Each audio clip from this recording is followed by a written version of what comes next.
Hello, everyone, and good afternoon, and welcome to another episode here on Tales from the Wandering Scribe. I'm your host, Gabriel Garcia. Many of you know me as the Wandering Scribe and the Wandering Quill.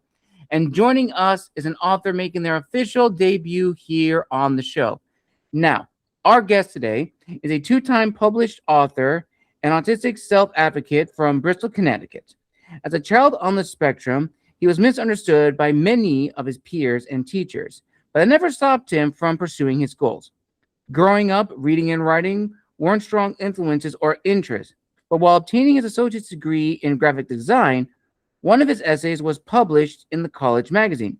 From there on, his passion for writing was ignited and couldn't be put out. He began to write poems and short stories, and in 2019, he started his first novel, Looked Down Upon, The Exiled Kin, which was published back in 2023. The sequel, Looked Down Upon, The Masked Wickedness, was published last year. He has spoken and done book signings at the Bristol Public Library, Autism Speaks, Adelbooks, and Worthwhile Reads. And this year, both of his novels received the 5-star Gold Award seal from the Literary Global Book Awards. And in addition to writing and advocating, he is a Bristol Special Olympics athlete and global messenger, an active member of the Social Chase, and has served on the Bristol Diversity Council. So, without further ado, ladies and gentlemen, let's give a huge round of applause to our guest today, Mr. Jordan Lopez. Jordan, welcome to the show.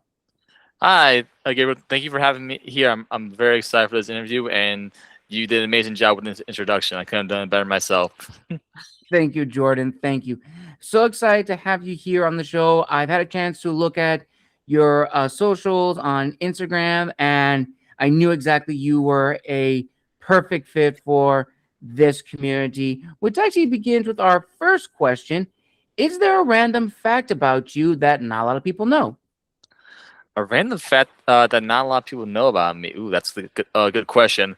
It's funny because I used to be very private, but now since I became a published author, I put like a lot of my life out there. I would say a fact that not a lot of people know about me is that I love to collect foreign currency and old currency like coins and rocks. Ooh. And when I was younger, I loved to collect Legos, and I was because of my autism, I was a big like completionist. So like if I had one thing of something, I had to get all of them. So like that cost my mom a lot of my growing up, but luckily it's like died down in recent years, and I put my focus and drive into other things like advocating and writing books. That's amazing, Jordan. That's absolutely amazing. And as a little teaser for our viewers and listeners here on the show, what can they expect from your books? So what they can expect from my books, it follows the journey of a young man on the autism spectrum, trying to find his place in the world, which I can relate to as the author who's on the spectrum too, and he runs into like a lot of like challenges and obstacles and adversities, and he has to try to overcome them with his small support system. And along the way he learns valuable life lessons, like accepting those around you. Sometimes you can choose your own family and friends. Blood's not always thicker than water, and also just not letting people set expectations on you determine your future, basically. That's amazing. Absolutely amazing, Jordan. So I guess let's start at the very beginning of your journey of becoming an author. Now, as your bio states, you weren't interested in writing for a very, very long time. You got your degree in graphic design, but then after one of your essays was published in the magazine, that's when things started, getting started. That's got the ball rolling, so to speak. So from that point on, how did the first book in the Look Down Upon series come about? I like that question. Like you mentioned, like after a negative experience in middle school in language arts class, as it was called, I stopped writing in my free time, basically until the end of high school, and in college. I really rekindled my love for writing because of my English professor and publishing that essay in the college magazine. So how my first book came about is after that I wrote a lot of poems. I actually started a poetry page on Instagram, which is Ooh. still active. I think it got up to like 1,000 followers at like its peak. But now my main page is my focus in promoting my book.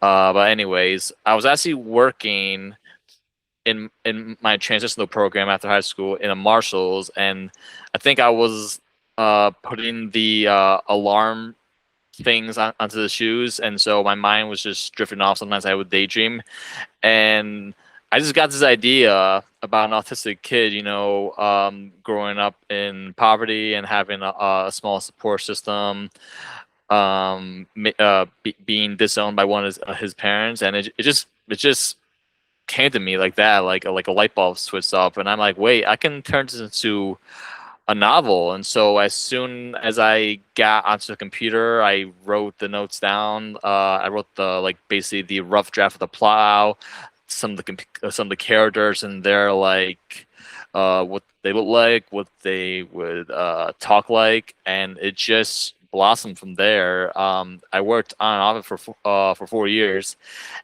And what's funny is today is August 12th, and this is actually the third year anniversary of my debut novel, Look Down Upon the Exiled Kin. Yeah, thank Congratulations. you. Yeah, I actually published it on August 12th of 2023, so it's been 3 years since I've been a published author, and I haven't looked back since. And it's been amazing, the journey I've been on. But that's essentially how my first novel came about. I was basically daydreaming at work, and then I went home and started writing my book. Awesome. Very nice. Very, very nice. So now let's go forward a little bit. So once you started, as you say, writing poetry and short stories, and then starting your first novel in this series of yours, ultimately, as an author, Jordan, what was the goal you had for this project at the time, as well as the promise you made not just to yourself, but for readers of the genre? So the reason why I wrote this book, I actually mentioned this in my first post after I published my book. I wanted to leave behind a legacy. I never had any delusions that I was going to be the next Stephen King or J.K. Rowling, and become have a New York Times bestseller, and I'd become like a millionaire. And I could just retire, retire.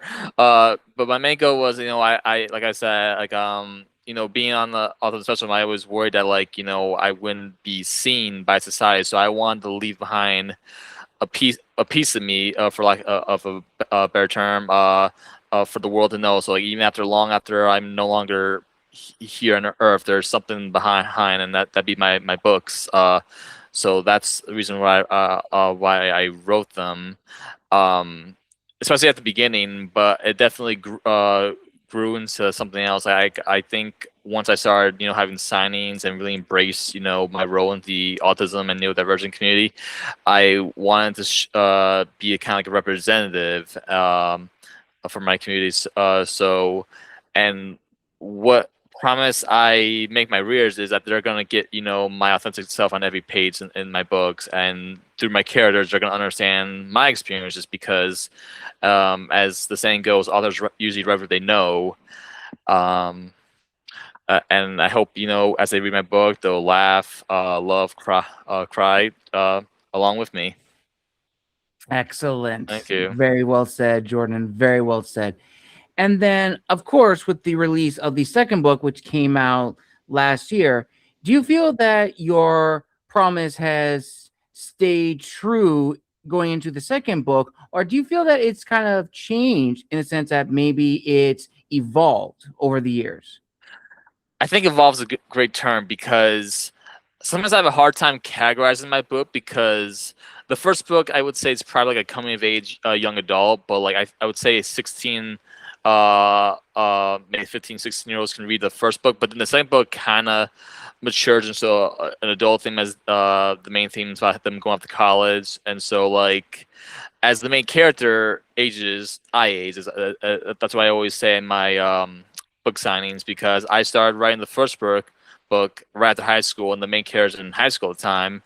And then the second book, he goes up to college, and I wrote that while I was in college. And as the third book, he's going to be a full-fledged adult, working, and I'm an adult now, so it's kind of like that parallel between me and my main protagonist, as I age, he ages, and vice versa.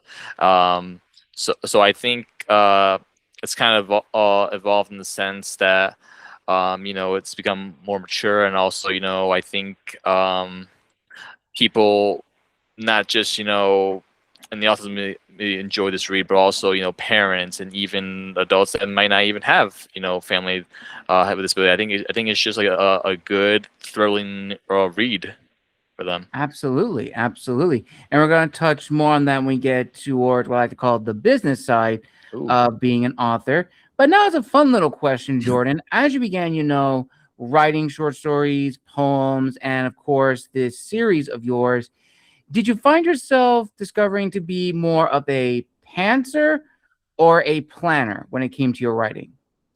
Can you repeat that one more time? I heard planner, but I didn't hear the word before it. Oh, pantser. Oh, okay. I think my I would categorize myself as probably more of a planner, because it took me 4 years to write the first book, and I really wasn't sure, if I wanted to self-publish or traditionally publish. I weighed my options, the pros and cons, and I ultimately decided to self-publish because I wanted the creative freedom, and I did the research. Whether it was looking on YouTube on author channels, or I was going on Reezy trying to find my editor and my cover designer. So I think I've gotten better at playing. And after I published the first book, it only took me like a year and a half to publish book 2. Part of the reason was I actually did start writing book 2 before I published book 1, but because I kind of knew the direction I wanted to go. But it's definitely gotten easier, I think. Once I learn how to do something, I become sufficient proficient at it. Absolutely, absolutely. So now we're going to go into our first little fan question of the interview, and this question I always like to ask authors, and a lot of fans that have sent me this question are always keen to ask this. And the question is, when writing the characters in your books, how did you make them feel authentic, that they weren't caricatures of people in real life, but they felt like real, living, breathing people that we would meet in our everyday life? Yeah, that's good. Great question. It's not always easy to write people, especially for someone, especially like me, who doesn't always pick up social cues or maybe understand, people's true intents. But like I mentioned in an early question, authors write what they know, and a lot of my characters are actually based off people I know in my life or I've met in my life.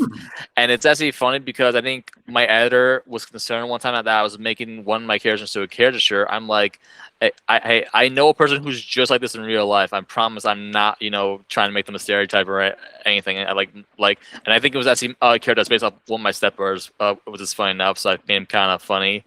But yeah, writing people is, definitely is not the most easiest thing in the world, especially, as you get older and maybe from a point of view that you might not know. So like, obviously, my main character on the Autism Spectrum, so a lot of characters maybe not know how to write a character on the Autism Spectrum that doesn't come off as a stereotype, Right. But like, just my point of view, I don't want to write a female character that's just like a stereotype. So I try to talk to maybe people in my life that may fit the archetype of that character, and I pick their brain or I observe them, and I try to apply that to my characters.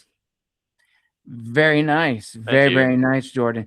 Now, this next fan question I actually got earlier today, and it's a very, very long question. It was sent to my website, and I really think this is very, very thought-provoking because it kind of goes in line of what you said. So I'm going to summarize it. This fan would like to know, when writing characters who are on the spectrum or a member or part of the neurodivergent community, how do you showcase the diversity of those characters and not put them into, as you mentioned, the stereotype that they are this or they are that? because those that are on the spectrum or those that are in the neurodivergent community, it ranges from people to people. It's not a cookie cutter mold for each individual. Absolutely, 100%. This is my favorite quote. I can't remember who told me it, but like, it goes, if you met one person with autism, you've met one person with autism. You know, as you mentioned, we are a spectrum. You know, different interests, different abilities, different philosophies, and different methods like how we stem or cope with a world that might not understand us as much as we would like to. How I wrote my character, I based a lot of my character off of myself, since obviously I know no one knows myself better than me. So I based a lot of like his as I mentioned, STEM. So like he like fits with his hands a lot, which I do. So that's how I avoid like the cookie cutter stereotype that you might see in like the Rayman movie. You know, like good at math, hates being touched, freak out, and that's like kind of like the stereotype that autism had for a long time. When I was growing up, that was stereotype. And lucky now, like we have a lot of, you know, representation now, through books, media, different, you know, skin colors, creeds, backgrounds, all that. So yeah, that's how I applied that method in my writing. Excellent. Excellent. And speaking of writing, this goes into another question, which I love asking people on the show. And it is this sort of transition from the writer mentality to the author persona. And the reason I bring this up is there's always been this distinction of when do we stop calling ourselves writers and when do we take on, you know, the mantle of being authors? Because to be an author, that's a title. That is like a very prestigious thing. But I've also noticed if you say that you're an indie author, the reaction, depending on the individual, could be a hit or miss. If you say you're an author with Penguin Random House or something like that, it's a different reaction. So for you, Jordan, when did you feel confident in your abilities as a storyteller to say, I am no longer a writer of stories, I am an author? Yeah, I have heard that like indie authors aren't really seen as like as prestigious as traditionally published authors in the eye of the everyday person. But from my experience, as soon as I published my first book, I called myself an author, because I do feel like, you know, once you put your work out there for the whole world to see, you earn that title, because it's writing a book and then going through the hassle of publishing it, editing it, making the book cover. It's not something that a lot of people can do, or have the, or maybe they want to do, but they don't have the knowledge or drive to put in that work, because it's a quite a process to go through. So immediately once I published my book, I was like, I'm an author. Absolutely. Okay. Absolutely. Now, kind of changing the shift a little bit, let's talk about, you know, family and friends and their reaction when they learned that you were embarking on this journey. So, when you began writing the first book in your series, did you tell friends and family immediately, or did you kind of wait until it was near the finish line? I'm bad at keeping secrets, so I was, and then when I was younger, I feel like I had a lot of proof. So whenever I could brag, I would brag. So I immediately told all my close friends, family, that hey, I'm writing a book. Be on the lookout. And I kept reminding that for as I mentioned, you know, 4 years, but it finally happened, and they were very supportive. My grandma, she cried, and like kind of oh, give me 1 second. Hang on a second. Sorry about that. No problem. But my grandma was one of my biggest supporters when I growing up, and she cried after reading the first draft. And what was a wake up call is when she passed away in 2022, that I needed to get this out into the world. And I actually published almost a year or two after her passing. I dedicated the first book to her, so that's what really helped me get the ball rolling on my journey as an author. Wow. Well, I know you should be very, very proud of the That's success you've done, not just as an author, but also as an advocate as well, which we will be touching on in a little bit. So now let's focus on, the digital side of being an author, being that we both are authors in the digital age. I'm very keen to hear your insight on what does that mean to you as a person. As you mentioned before that, you were a very private person, but now being an author and also being an advocate, you are everywhere on the internet, or at least on the socials that you feel comfortable with. So how did that feel, realizing that aspect of being an author, that you were going to have to be very open with your readers and followers? Yeah, it's funny. After I published my first book, I thought, hey, I'm done. I'm gonna let my book do the work. But my mom and my best friend were like, no, no, no. Now you need to start marketing yourself. You need to reach out to the local library, to local bookstores and businesses about doing signings or doing talks. And I was very uncomfortable because, like I mentioned, I'm a private person, and also like I used to be like really shy and afraid of like rejection, and so it was hard to come out of my comfort zone to kind of advertise myself and put my name out there. But as I've been at it for 3 years now, and I've gotten a lot more confident. I've reached out to other indie author organizations like Not My Lit Fest, Kappa, CT Book Festivals, Mm-hmm. and I've gotten a lot of sound advice from authors who have been at this longer than I have. And I knew like there's a saying, obviously, if a tree falls in the woods but no one's around, doesn't make a sound. And it's kind of like that in terms of books, because if you write a New York Times bestselling novel but no one reads it, is it a New York Times bestselling novel? Mm. Yeah, so obviously, you can write the best book, but if no one reads it, then no one's gonna hear about that. So I started advertising myself. I mostly promote my events on Instagram and Facebook. Those are the ones I'm most prevalent on. I'm trying to get back into that game, but reels aren't my biggest strength. Like film videos, but I am trying, because that's like kind of where the most eyeballs are on right now on social media. So like it's hard, but at the same time, it's easier than ever to get your name out there. Back in in the old days when it was just publishing, and you no one would hear about you unless your name was in the newspaper or something like that, or on their own website before, like the age of social media and YouTube. Absolutely. Very true.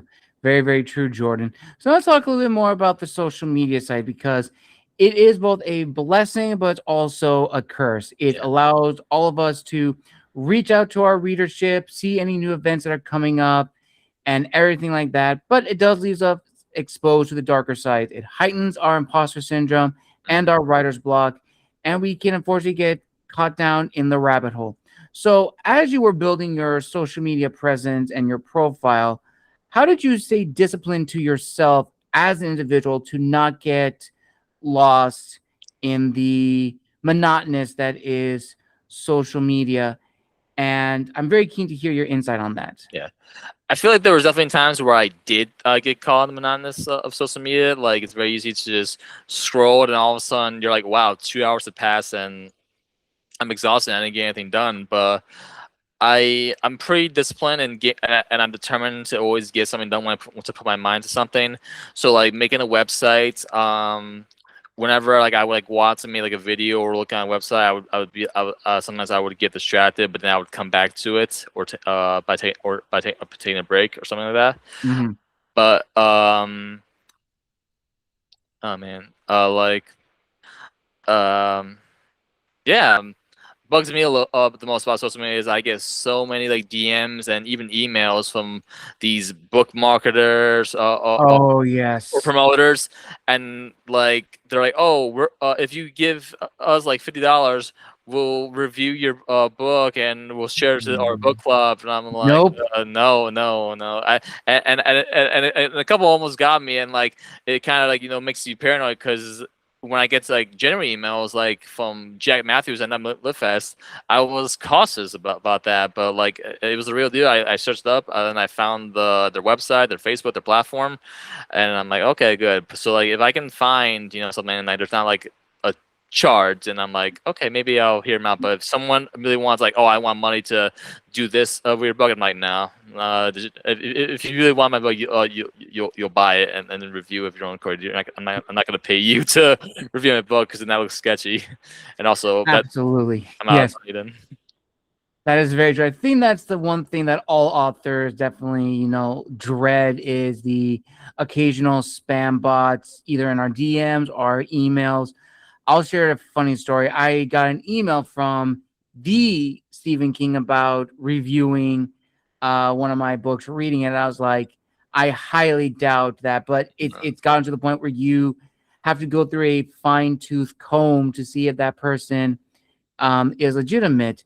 But I always looked at it, almost seemed like, as a positive side. It's like, oh, okay, well, they at least know who I am. So must be some presence in the, indie world, the publishing world. So that's the one positive we can always take from these spam and bot accounts. And this is another question I really want to hear your insight, Jordan, because I get a lot of differing answers to this. Now, my question to you, I'll give some context to this. So I've been doing this show for about 8 years. I've had a lot of authors from academic authors, traditionally published, small press, hybrid, poets, aspiring writers, and more. And a majority of them began their careers as writers and authors during the lockdown, during the COVID years. And for a long time, I always believed that the lockdown started this golden age. But as I've reflected on a little bit more, I don't think it started a golden age. I more so now believe it just started the new generation of writers.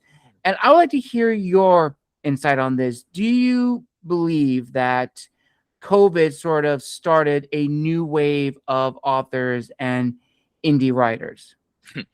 It's funny because COVID feels like simultaneously that it was yesterday, but also 10 years ago, which at this point, we're not far off. It's in 6 years. But COVID was before I was an author. I mean, I was obviously, writing my book, but I hadn't yet gotten my foot into the author world. But I think in some ways it would make sense because when you think about it, like for like a year and a half, most of the world was just at home and just, only going out to get the basic necessities. And I think, when you're at home and there's not like a ton to do, I think immediately a good fallback is either reading books or going on a computer and writing something. So I think it did, have an effect and kind of like unleash like this new generation of writers, as you mentioned. But as the saying goes, necessity breeds ingenuity. So I think when people need kind of their mind off the state of the world at the time, COVID, I think that did create a lot of good habits, I guess you'd say, in writing and reading. Absolutely. So now we're going to change gears. We're now going to focus on my favorite section of the interview. That is the business side of being an author. Now, you kind of gave a tease into this, as you mentioned, that once you published your first book, you said that, I'm done. I'm going to be finished. But then your family said, no, you have to go out and market. You have to go out and promote yourself. And as you mentioned before, that was initially a little struggle in the beginning. As you mentioned, you are a very private person, very shy person. But I'm very curious, looking back on those early moments of, marketing yourself, going to festivals or going to places to promote your books and who you are, is there anything you would have done differently?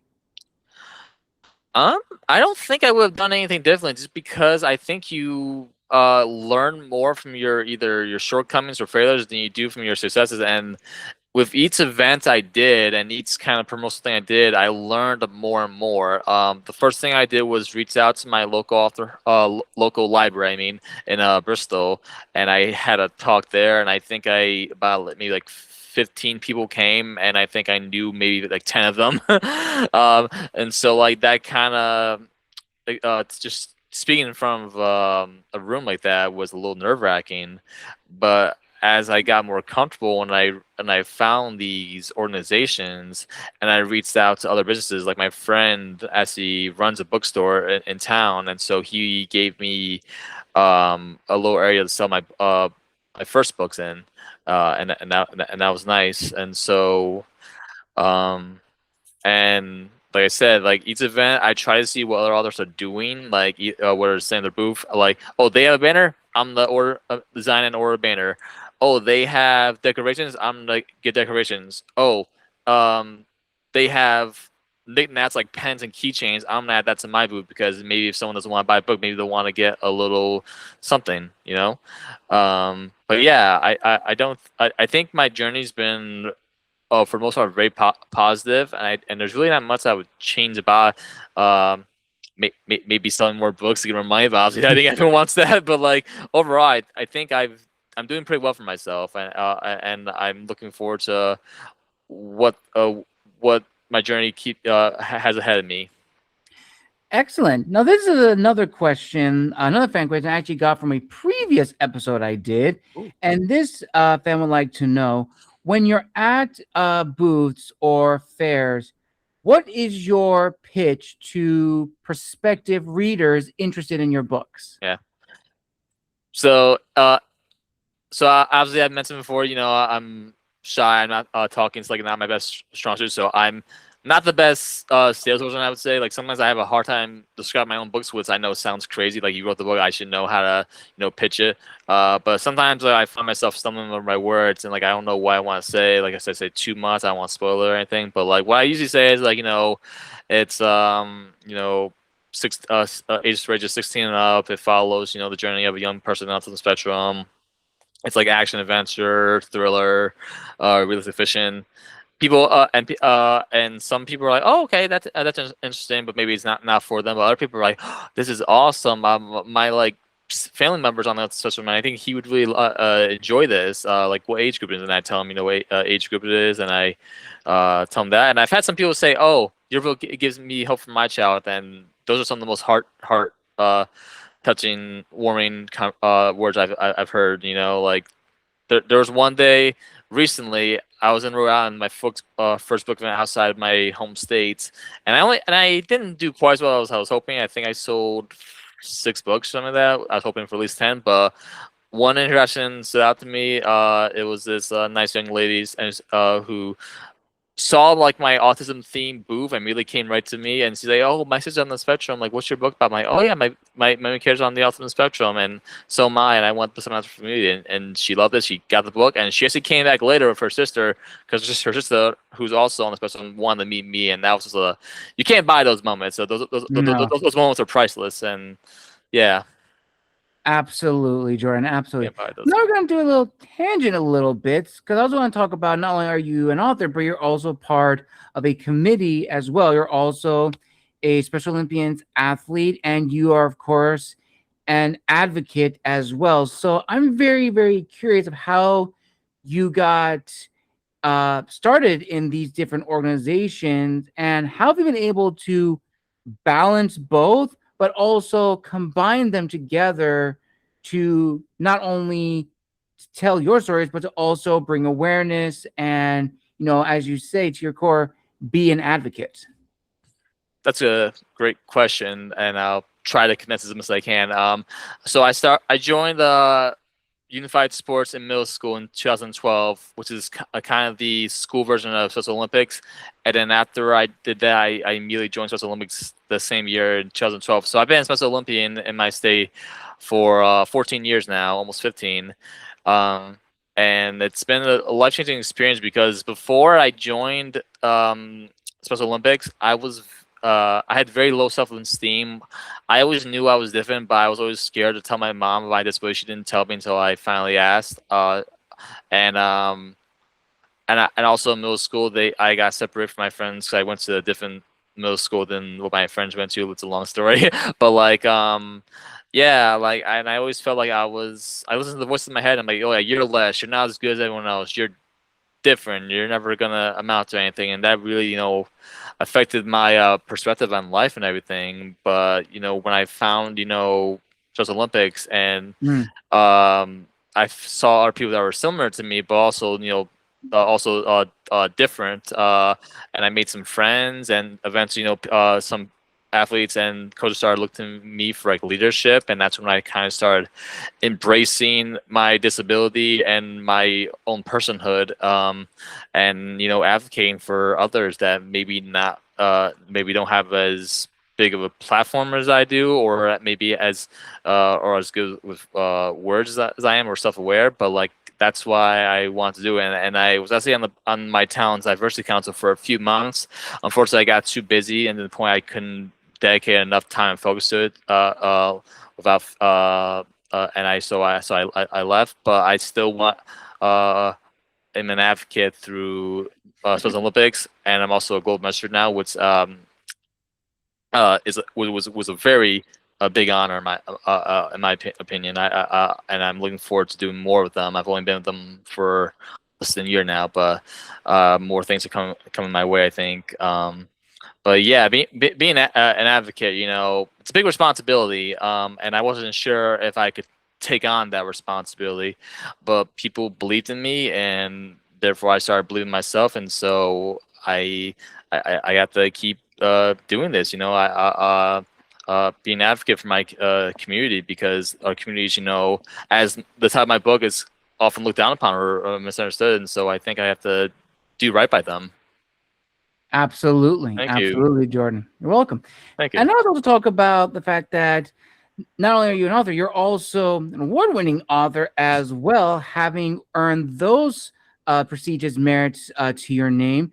So I always like asking authors this question, especially those that have, won awards, because I've heard this thing on the interwebs and, from other authors and also from readers as well, that there is almost like the stigma of like indie authors, going to these contests, enrolling their books in, and people are saying like, oh, why do you need to go into a contest to get validation for your work, as opposed to just giving the encouragement to you say like, oh, that's amazing, because it's always something for us as authors to see, for us, like, how good are we, but more than that, like, can we go toe to toe with others in our genre or others in our brackets. So I'm curious how you learned about the contest initially, and then what did it mean for you seeing that you had earned those accolades? Great question. So it was early on in my days of joining my nonprofit. I actually had a booth mate named Sarah Branson, who's been an indie author for a long time, and she does events all over the country. She's amazing. She actually told me about these contests, and I actually asked, like, how can I enter my book into a contest? I'm not sure where to go. And she's like, oh, there's many different places. Like there's like Literary Titan, there's Literary Global Awards, there's Book Fest, and all these platforms. And I've always been a sucker for like kind of like awards and like medals, not even necessarily for like I guess it's a symbol for like kind of like validation of all the hard work you put in and like your abilities. That's kind of like my mindset. But also I think it's also good for kind of like branding, to say, like, oh, my book won this award against other books of a similar category or genre. So I do think, a lot authors that enter these contests, do so maybe for like kind of validation, since it's not easy to be like get that New York Times bestselling sticker. It's like very elusive club, and like you have to be like have like great marketing and be well known to earn that title. So this is good for like kind of like smaller time authors who are like just getting their feet wet in the author world. Absolutely, absolutely, Jordan. Now we're almost near the end of this incredible author interview, but there are a few last Thank questions you. I did want to ask you, and these ones are actually kind of a little more on the fun side. So my question to you is, what are the books and or authors that really helped you find your voice as a fellow author? Ooh, that's a great question. There's a lot of authors that met, especially in the Met Lit Fest, that had to thank obviously Jack Matthews for finding me, Wendy Howler, Sarah Branson, who I mentioned earlier, Janaea Hernandez, who also had me in an interview a few months ago. So they've been vital for like my success and growth, and so I gotta thank them for that. And for some books, I think one of my favorite books growing up was called it's a long title, The Curious Incident of the Dawn of Nighttime by I think it was Mark Haddon who wrote that, and that was the first book I ever read that had an autistic character, and it was the main protagonist.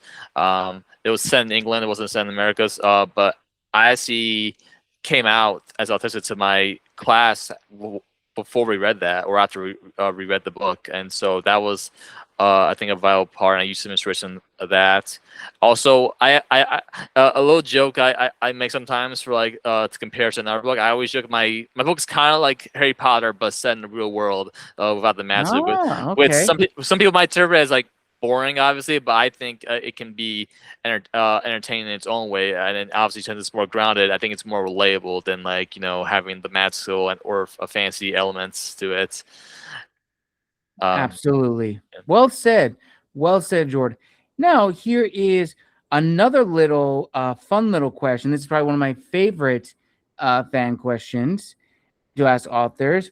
If you were given an unlimited budget to adapt your books into one of the three following, which would you choose? Movie deal, TV series, or audiobook? Ooh, that's a good question.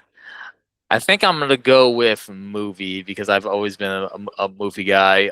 A TV series can be good too because it gives you you can have more time than a movie, but I think a movie won't overstay its welcome with a TV show. And I'm actually planning on making my book into the audiobook soon, and so like I know there's cons to that because if you do want a cheap one, you can only have it on like Audible, but I still think you can get it out there. This is good enough, so I think I would choose movie. Nice. Love it. Absolutely love it. Now, this is another really important question, which I'm very keen to hear your insight on, Jordan. And it is the balancing act that all authors face in terms of an author's authenticity, but also understanding the market. It's a discussion that's never going to have a right answer. So I'm very curious for you. How did you balance the two to highlight the strengths of both? Oh, that's a good question. So finding the balance is tough, of marketing your book and also writing. I would say, make sure you have a good foundation of your book before you try to promote it, and don't promote it too early before you have like any art on it or any idea of like what route you're gonna go in terms of publishing or editing. So what I did was I wrote basically the whole manuscript, and then I started trickling in some promoting. I made a book trailer, which is on my YouTube and on my websites, which is great. But yeah, like it also be daunting promote because sometimes you feel like you're just promoting, and still almost no one like is seeing it, or no one new seeing it. But I think the trick is just keep at it. You never know like what will blow up and what people will see it. So I think finding that's the key. Like don't get discouraged if you don't feel like your progress is being very slow. Absolutely. Well said, Jordan. Again, great answers all around.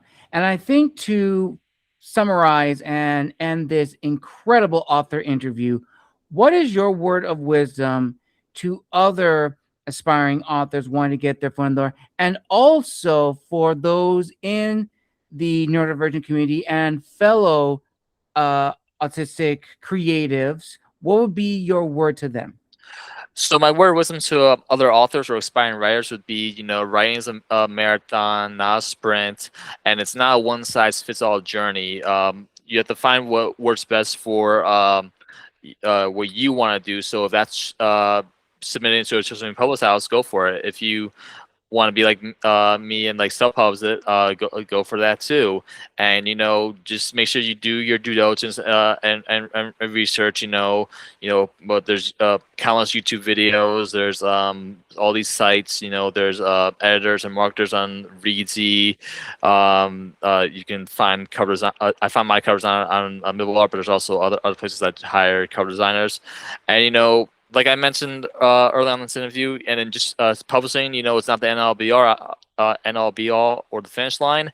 You have to then market yourself, and then network with other authors, reach out to bookstores, libraries, and businesses to promote yourself and get your name out there. Because as I mentioned before, even if you write a great book, if no one hears about it, it doesn't matter.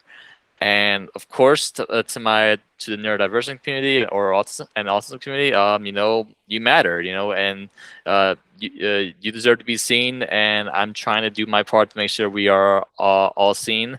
And my favorite events are always whenever I do events with that where all the proceeds go to the Special Olympics or the autism walks in my town. I actually have one coming up in October, so I'm very, very excited for. And I'm looking forward to. But yeah, this was a great interview. I'm glad you reached out to me, and this has been amazing. Absolutely, Jordan. Same here. And on that note, viewers and listeners, we conclude another amazing author interview here on Tales from the Wandering Scribe. I've been your host, Gabriel Garcia, and a huge thank you to Jordan for coming on the show, making his official debut, and hopefully not the last. If you'd like to see Jordan back on the show, you know what you have to do. Like this video, comment, and subscribe to the channel. And before we officially leave, Jordan, where can people find you on social media if they want to reach out, purchase your books, and do you have any upcoming events you would like to share? Absolutely. So people can find me on Instagram. My username is j.lo_pez,